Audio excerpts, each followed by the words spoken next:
Point Park basketball's preseason has arrived, the Pittsburgh Penguins begin their season, and a fighter brings home gold in the UFC. It's time to come on down to Pioneer Sideline.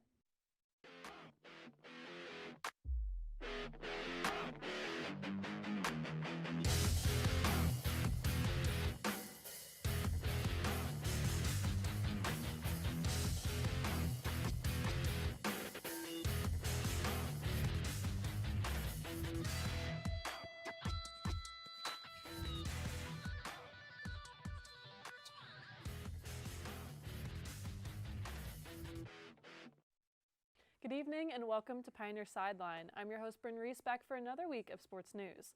We have all the Point Park news for you and later local and national news, followed by conversations on the college football season. To start, Edmee Dallas reports on how Point Park women's soccer performed in their recent matchup. Edmee? That's right, Bryn. After the game was postponed due to team travel delays, women's soccer went up against Glenville State this past Monday night at home for a Mountain East Conference matchup. The Pioneers dropped the match 2-0, giving Point Park its second loss in the MEC. Glenville took an early lead in the game with a goal in the 11th minute, and they solidified the Point Park loss with a late second half goal in the 83rd minute. Both of the Glenville goals came from a single player, Solaris Solano. This loss did not come from the lack of trying. The Pioneers outshot Glenville State 18-13, with 6 shots on goal for Point Park and 5 for Glenville. Out of the 6 shots on goal, senior forward Journey Durrett-Finney led the Pioneers with a total of 3. The second Pioneer leading the shots on goal was freshman forward Rebecca Pilgrim with 2. Throughout the game, there were 3 yellow cards issued, with 2 going to Point Park. The Pioneers will have a quick turnaround, with their next game being this Wednesday, October 8th. They will be up against West Virginia State for another MEC matchup at home at 5 p.m. for a whiteout faculty and staff appreciation game. Good luck, Pioneers. For what's happening in Point Park basketball, Bryn has the latest details. Bryn? PPU Hoops is around the corner as both the men's and women's basketball teams announced their 2025-26 schedules last week. In their second year of NCAA play, the Pioneers will take on opponents within the Mountain East Conference once again to battle for the conference title. Men's basketball concluded last season 4-16 in MEC play, securing a shocking first-round win in the MEC tournament and falling in the second round. But the team is entering a new era this season. After 3 seasons in an NAIA River States Conference title under Coach Kevin Reynolds, Point Park men's basketball welcomes a new coach who's quite familiar with Division II hoops. Enter Ryan Granditz, ready to begin his first year as head coach for PPU men's basketball. Granditz most recently played 8 years at Daemen University, one of the nation's leading Division II men's basketball programs. As lead assistant coach, Granditz helped Daemen go undefeated in conference play last season, securing the #1 spot in the NABC coaches poll for Division II men's basketball. Daemen fell in the semifinal round of the NCAA tournament. Now this season, Granditz looks to bring those winning ways to downtown Pittsburgh, focusing on player development and team camaraderie. He's coming in with a plan. In a conversation with reporter Austin Carnes, Granditz said, quote, "Unity is the foundation of any winning program, and that starts with relationships," end quote. PPU men's basketball begins its 2025-26 campaign in a non-conference match versus Edinboro on November 19th. The Pioneers' home opener takes place on December 13th. Now that's all for Point Park sports, but what's happening in the week ahead? Men's and women's soccer compete in a doubleheader against West Virginia State and West Liberty on Wednesday. Volleyball returns home to face Fairmont State on Friday. Cross country takes a short trip to Shenley to compete in the CMU Invitational on Saturday. And both men's and women's soccer hits the road to face West Virginia Wesleyan on Sunday afternoon. Tune in for more Pioneer updates right here next week. And as always, go Pioneers! After the break, more of what's happening in the sports world. Stay tuned.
Welcome back. Now it's time for our weekly NFL report, and Gabe Ebersol has the breakdown on what happened in Week 5. Gabe? That's right, Brent. The 5th week of the NFL reminded us all. Ever since moving over 14 games back in 1978, everyone's O must go at some point. A lone representative from each of the two conferences, the longest-standing survivors of this season, both held home field advantage this weekend. But their fans went home head-scratching. Let's break it down. I'm wearing Eagle Green, so let's start off with the NFC. Birds bowed to Bo and the Broncos. The Eagles and their air raid attempt falls short to Denver's late stampede. Broncos hike the mile down the mountain, then migrate across the Midwest to Pennsylvania. The teams trade 3 and outs, then tally 3-point possessions in the first quarter. Eagles crack the code first. 90-yard drive finisher goes to Goddard, his 4th time reaching the end zone this season. Rounds the first half scoring into the break at 10-3. Receiving the kickoff, 4 plays for Philly to stretch that lead. Saquon Barkley showing off the hands, 47-yard catch just a minute and change into the back half gives the Birds a 17-3 lead. But the final quarter would begin with the continued resurgence of J.K. Dobbins, who plunges in to draw near striking distance with 13 minutes left to play. 1st and 20 straight off the start. Eagles can't make those sticks. Hurts hits the deck on 3rd down. They're forced to punt it back to the Broncos. Bo Nix lets it loose 2 times out wide to Cortland Sutton. Yields nice yards after the catch on 1. A couple of catches for Evan Ingram on the drive, including what could have been the equalizer from 11 out, diving across the plane. Could have been, because Sean Payton is cold-blooded. He goes for 2 and puts it into the sky, into the hands of Troy Franklin for the lead. Penalties kill the Eagles' attempt at reasserting themselves, an illegal shift negating a 30-yard pickup on 4th and 4, directly flipping field goal range into a punt with 5 minutes left. Denver bleeds all 3 of the Birds' timeouts and the 2-minute warning, then adds a chip shot for the 21-17 win. Questionable Kevin Patullo play calling. Eagles opt to throw over 80% of the time with 44 dropbacks, converting 2 of 11 third downs, giving up 6 sacks. Protecting a 17-3 lead, Saquon sees 1 second-half carry, just 6 for 30 on the game. Philly falls at the financial, first time in their title defense. Leaves 1-0, and it resides in Buffalo. Once upon a time, the former home of wide receiver Stephon Diggs. The newly minted division rival returns to his old stomping grounds for the first time since the historic Chiefs-Bills divisional round battle. He does not disappoint as Diggs deals Buffalo the L in his return. Buffalo hosting New England. It's homecoming for wideout Stephon Diggs. Game starts off sloppy. Possession changes hands due to a fumble 3 times in the first quarter. New England gets on the board first with a field goal drive of negative yards. Then each team picked up 3 more points before the half, 6-3. First touchdown score of the game still up for grabs. Cast Curtis Samuel in that roll out of the locker room. He scores from 6 ticks out. But Drake May dials up Diggs. The veteran comes through, starts to drive off on the right foot, then his second catch of the drive, a heavy hitter to put the Pats on the cusp of 6. Ramondre Stevenson wrestles the lead back from the Bills 4 yards out. Defense bends but doesn't break, instead generating a turnover and picking off Josh Allen in the red zone. Short story of the New England offense, Ocho is always open. Diggs finds space for 4 receptions on the drive, working to pick up a pair of 3rd down conversions with some sharp routes, before shaking free of defenders after the catch to, again, put the Patriots on the Bills' front lawn. Stevenson, again the beneficiary, a dozen minutes left to play when he scores his second tutty of the game. Buffalo aces crunch time, however. Josh Allen marches the field in 8 plays, capping it with a Keon Coleman connection, forcing a 3-and-out and converting a 3-point kick after. There's just over 2 minutes showing when New England takes over in a tie game. Diggs works open for another catch to start the quest, his 10th and final reception on the day, slotting him at 146 receiving yards. Patriots pull through, last-second field goal up and good from 52 yards out. It's the dagger, hands Buffalo their first home loss since Diggs' final game there. Halts a 14-game home winning streak spanning back to January of 2024. With every team in the NFL now bearing battle scars and war wounds, Week 6 kicks off this Thursday with the Eagles looking to rebound on the road. In their way, rookie duo of Dart and Scatterboo, 8:15 Thursday on Amazon. Now, for what's happening locally, Ryan Jones has the news on the Pittsburgh Penguins. Ryan? You got it, Gabe. The 2025-26 NHL season starts tonight, and the Pittsburgh Penguins are ready. After making a few adjustments to the lineup in the offseason, like bringing in the 6'5" winger Anthony Mantha and the former Vancouver goaltender Artis Silvas, the team has a lot of changes to it. After winning the last 5 games in preseason and talking about the start of the season, Penguins head coach Dan Muse said, quote, "These past 4 months, the main focus was on this team, and all of the work done during training camp since day one leads to the start of this season. We built a chemistry in the whole team that we are excited to showcase," end quote. The Pittsburgh Penguins kick off the regular season tonight at 8 in New York City against the Rangers. Joining me at the desk now is Isaac Graves to give his thoughts on the Penguins and what to watch out for from them this season. Thank you so much for joining me, Isaac. How you doing? I'm doing great. Ready to talk some Penguins. Awesome. Now, I'm just going to start off right away with the biggest news, I think, is the fact that Dan Muse decided to sit Jari down for the first game, brings in Shilovs. What are your thoughts on that? I think that shows that Muse has confidence in Shilovs.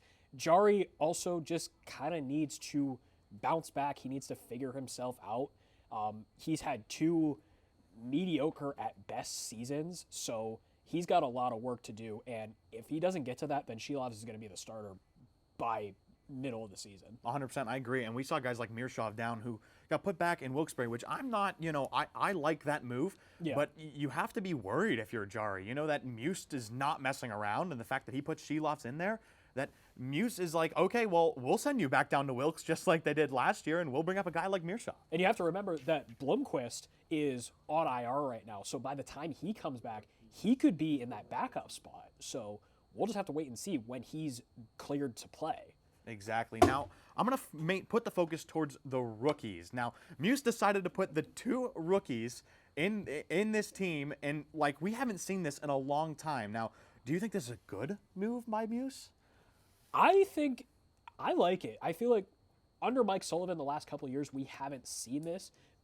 I don't know if some of that had to do with the Wilkes-Barre teams just underperforming in general, but these 2 guys isn't even about the Wilkes-Barre teams, because Ben Kindle was just drafted out of the WHL this past June, and Harrison Brunek was a last year draft pick, and he hasn't played any games in the AHL. So I don't know. I really like what Muse is doing, and I hope it pays off. Exactly. And I mean, I know even though Hollander's not in the lineup, you got to be worried. There are people waiting there to take your spot, so you've got to show out quick. Yeah, and there's guys that Hollander can easily jump over. Like a lot of that 4th line, I could see some of that 4th line getting traded. One name that comes to me in particular, Nola Chari. I think he could be out of here sooner than later. Not that he's a bad player for us, but he just doesn't perform offensively. Agreed. Now let's shift over to, I guess we could say, either predictions or your overall thoughts on what this year is going to look like for the Penguins. I mean, they just couldn't get a playoff spot. They couldn't get the rally enough late last season. Do you think it's going to change this year? Do you think the Pens are going to make the playoffs, or what's your thoughts? I don't see them making the playoffs this season, but I also don't see them being that far off from. I think they could be back in the playoffs as soon as next year. This year, I think, use it as a building year, use it as time to just figure things out and hopefully get back to form. Awesome. Well, thank you so much for joining me, Isaac.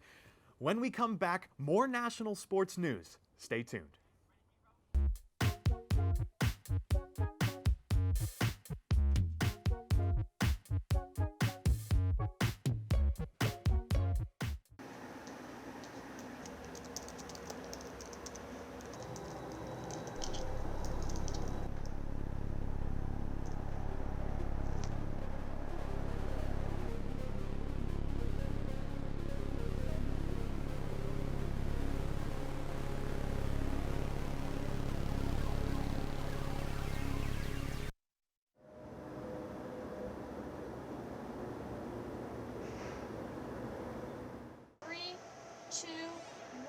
Take them, cue them, open their mics.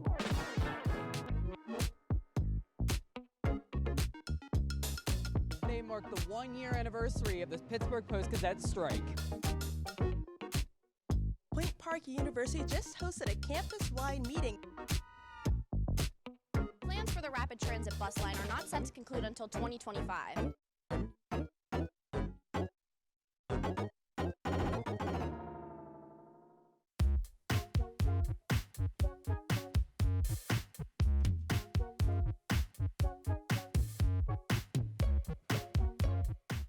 Welcome back. Now with what's new nationally, 2 all-time wrestling greats go head-to-head in the ring. Marcus Betts has all the details. You heard that right. two pillars of the WWE will engage in one final war. John Cena and AJ Styles, who are both former WWE champions, will meet for the first time since February 2018 this weekend at WWE Crown Jewel in Perth, Australia. The match will take place on Saturday, October 11th at 8 a.m. Eastern on ESPN in the States and Netflix internationally. Styles has said on multiple occasions that his favorite part of being a WWE superstar is the fact that he gets to, quote, beat up John Cena. This match was clamored for by the WWE Universe and Cena himself via his X account. Cena saying, Cena versus Styles, thoughts? 10 million reposts, and 24 hours later, and the match is happening. These two have generated 4 of the most clinical matches in the modern era, even though they have not met in nearly 10 years. Styles and Cena's legacies speak for themselves. A combined 19 WWE championships and a myriad of other accomplishments that we could spend the next 2 weeks talking about. These two have beaten each other around this great globe and back again, from New York to Australia and everywhere in between. The match happened, quote, out of nowhere, but it seems like just the right kind of match to send Cena off to Hollywood full time. Before Peacemaker ascends fully into the DC universe, the Doctor of Thugonomics has at least 3 more prescriptions to write before his last hurrah this holiday season. Cena's last match will be at Saturday night's main event on December 13th in Washington, D.C. His final opponent is currently unknown. The match will stream exclusively on Peacock. Now to Layla Chevron on what happened in the UFC pay-per-view this last weekend. Layla? Now let's go from the ring and move on to the octagon. UFC 320 brought high energy, brutal knockouts, titles reclaimed, and now legacies are at stake. Last Saturday night, Alex Pereira was on a revenge tour, coming to reclaim his light heavyweight title after Magomed Ankalaev won their first fight by unanimous decision. This main event didn't last long, with Pereira taking Ankalaev down within the first 2 minutes of the first round. Pereira closed the distance instantly and eventually landed a right hook that left Ankalaev off balance and ended with Pereira throwing elbows that forced the referees to intervene with. This ended the fight and Pereira reclaimed his light heavyweight crown. The energy didn't stop there. Saturday's co-main bantamweight championship brought us another statement victory from Merab Dvalishvili, as he proved once again that he is one of the toughest out in the division. During the first round, Dvalishvili had already minimized Corey Sandhagen's defense by not only giving him no room to control the takedowns, but also giving full control over every exchange and did not turn his energy down. After 3 intense rounds, there was no doubt that Merab would take home his title. During an Octagon interview, Merab responded to a reporter talking about his constant improvement by saying, quote, yes, I am a machine and I will continue to get better, end quote. Wrapping up the card, Yuri Prochazka secured a 3rd round knockout over Khalil Roundtree, making this weekend one to remember. Now for a report on NFL's recent arrests. Luke McKenna has the info. Luke? That's right, Layla. This Saturday, October 4th, Mark Sanchez, a current commentator for the Fox Sports Network, was stabbed and hospitalized in Indianapolis prior to the Colts vs. Raiders game, which he was scheduled to commentate. Originally, it's thought to be an attack on Sanchez. Later, reports came out to say Sanchez had assaulted a 69-year-old man, and the stabbing was a result of self-defense. It was later found out that Mark Sanchez was very intoxicated at the time of the events occurred. According to the victim, Sanchez allegedly opened the door to the truck and told the driver he was not allowed to be there. Sanchez allegedly entered the driver's truck and continued to intimidate him before he assaulted the man, leading to the driver pulling out a knife. The driver, fearing for his life, stabbed Sanchez 2 to 3 times after Sanchez continued to approach him. Sanchez, a former top 5 pick by the New York Jets in 2009, was the last quarterback to lead the Jets to the playoffs. He retired from football in 2019 after being a journeyman and joined Fox Sports in 2021. Sanchez was later arrested in the hospital that afternoon and is facing 3 charges consisting of battery battery with injury, unlawful entry of a motor vehicle, and public intoxication. Now back to you at the desk, Bryn. And that is all for your national stories this week. Finally, we debate the NCAA football rankings in our Case of the Week right after this short break.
Welcome back. With upsets breaking the rankings in college football, only one preseason top 4 team still remains at the top. This raises the question, will the Ohio State Buckeyes go back-to-back? I'm joined by Luke, Ethan, and Ryan Thiele to debate this. So we're going to get right into it, guys. Do we think OSU is going back-to-back? Luke, we'll start with you. I think right now they definitely look like the best team. Maybe them and Oregon are probably the 2 best teams right now. I don't know if there's any other teams that are on that level, especially with Penn State and Texas just completely falling apart. Yeah. Ethan? Yeah, I would have to piggyback on you a little bit. So far, Ohio State is only allowing 6.3 points per game. And you have guys like Caden Curry, who's just dominating the line of scrimmage. Sonny Styles is dominating the linebacker position. And then one of the best players in college football behind him, and Caleb Downs. And so far, this offense has looked pretty sound so far. Obviously, Julian Sain has an 80% completion percentage. You have the best wide receiver duo in Jeremiah Smith and Carnell Tate. And Bo Jackson's been playing more efficient as a running back the last couple of weeks, so I would say so, yeah. Ryan? So I want to disagree with both of you. Let's just get it straight out. Yes, they have allowed, 6.2 points per game, but who have they played? Let's just put bluntly there. They played Texas, who Arch Manning looks awful this year. They have they played no other school with a competent offense the entire season. Now they're now past this, they play Illinois this week, which is their true test, and then they play Michigan. That's it for the rest of the year, because they play Penn State. That's not even a competition for them. And now you talk about the defense. Now let's talk about the offense. Right now they're ranked 101st in the nation in running the ball per game. You know what teams are higher than about them? Bama and Georgia, both teams in the top 10 as we speak. Now let's go to the passing game. Vandy's above them for passing. That's something that shouldn't be said if you're at Ohio State and you're supposed to be going back to back. So at this point in standpoint, I don't see them going back to back because they haven't played anybody to prove to me that they are the same team they were last year. 2 things on that. Number one, on the offensive side, when they're dominating teams, they're not going to show all their plays. So they've been going through the motions a lot this year. I get that, but at the same time, you got to show a little something. I mean, when you play 2 ranked teams all year, why are you holding back from when you actually got to use it and you can't do it because you haven't done it all year? Well, that's what they did going into last year, the playoffs. They held a lot back, and then they kind of showcased it all in the playoffs, and they just dominated everyone. And kind of going off another one of your points, you're saying they haven't really played anyone, but they played the team that's supposed to be number 1 in the country, and that's kind of saying, like, there really aren't a ton of standout teams this year. There are a couple standout teams, which we're going to get to sooner or later, but I just don't think Ohio State has what it takes to make the same run that Will Howard did in that entire team last year. They lost too many pieces that are key roles that's going to kill them when they actually play top opponents. I agree with Ryan. I think 2 teams to watch out for are Alabama. I think every single one of their games following this week are ranked games except for South Carolina, an FCS school, and then Ole Miss. I know their defenses look shaky, but their offense is one of the best in the league, and they've got Georgia and Oklahoma their next 2 games. If they win those 2 games, I think they're legit. So I'm curious with you, is there any other team to you that you think will kind of take that top spot, or are you kind of ride or die OSU? I think OSU is going to stay number 1, but I think Oregon's definitely a candidate for sure. I think Moore's going to win the Heisman. Dan Lanning just finds a way to get the best out of his players every single week.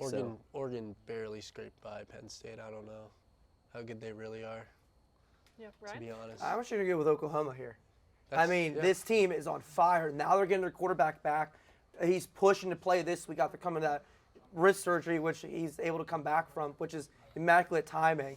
So, they're the most complete team, in my opinion, in college football this year. I agree. Offense is good. Defense is top-notch. They made Michigan look awful the game they played them earlier in the season. So I think Oklahoma's just be the team that beats everybody this year. I agree. And another team that also could be sneaky dangerous is Tennessee. They lost 1 game to Georgia, and they should have won that game. Their kicker missed a game-winning field goal from less than 40 yards. They could have easily won that game, and they'd be undefeated right now. So Tennessee's another team I think looks like could be a surprising team to make the playoffs and make a run. Yeah, so I kind of want to touch on this a little bit, Ethan. Kind of talking about schedule difficulty. Obviously, if you look at OSU's schedule and you look at a team like Oklahoma, Bama, OSU's is a lot easier, especially in these coming weeks. So what's to be said about that, and if they can truly showcase their potential in games like that? I don't think they need to, because last year they really didn't. They held so much back, and they just dominated teams in the playoffs. And I think Ryan Day is just a really good coach, and his playbook is so deep too. And I think when you look at the other conferences, those teams are just going to cancel out because they have so many hard games coming up. And I just think you're going to see most of these teams with 1 to 2 losses coming in. Ohio State's going to be probably the 1 seed or maybe the 2 seed. They're going to get a bye. They're only going to have to win 3 games this year instead of 4. And I just think they're too deep this year. Them and Oregon for sure. Let me jump in here. So you were saying that they held back a lot last year and are moving in this year. This is not the same Ohio State team. There is a lot. They lost Jock Swore. They lost the receiver. They lost Will Howard. They lost every key piece you can think of losing. They lost the NFL draft, or they graduated this past season.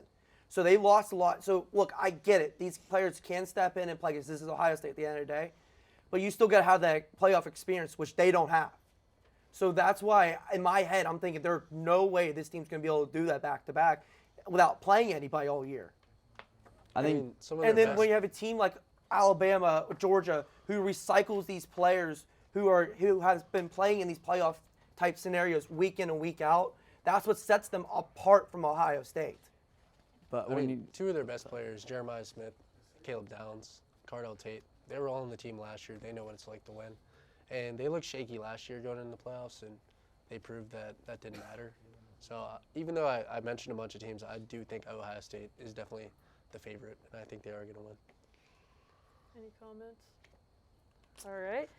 I guess to close this out, we'll talk about OSU Illinois this year.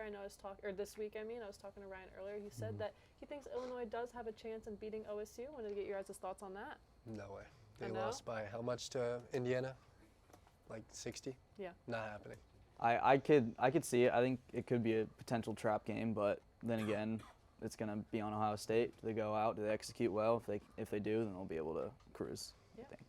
Yeah, so it is the trap game for Ohio State. We're just being honest. And then this whole college football season has proved that trap games has been catching these teams all year. That's why, with me watching college football all year, I'm thinking, yeah, this is going to be the game that Ohio State drops. Yeah, for sure. I guess we will wait and see, guys. But that is all the time we have this week. Be sure to join us next week for our live show on Tuesday, October 14th at 7 p.m. Eastern Time on the same Pioneer channel and the same Pioneer Sideline.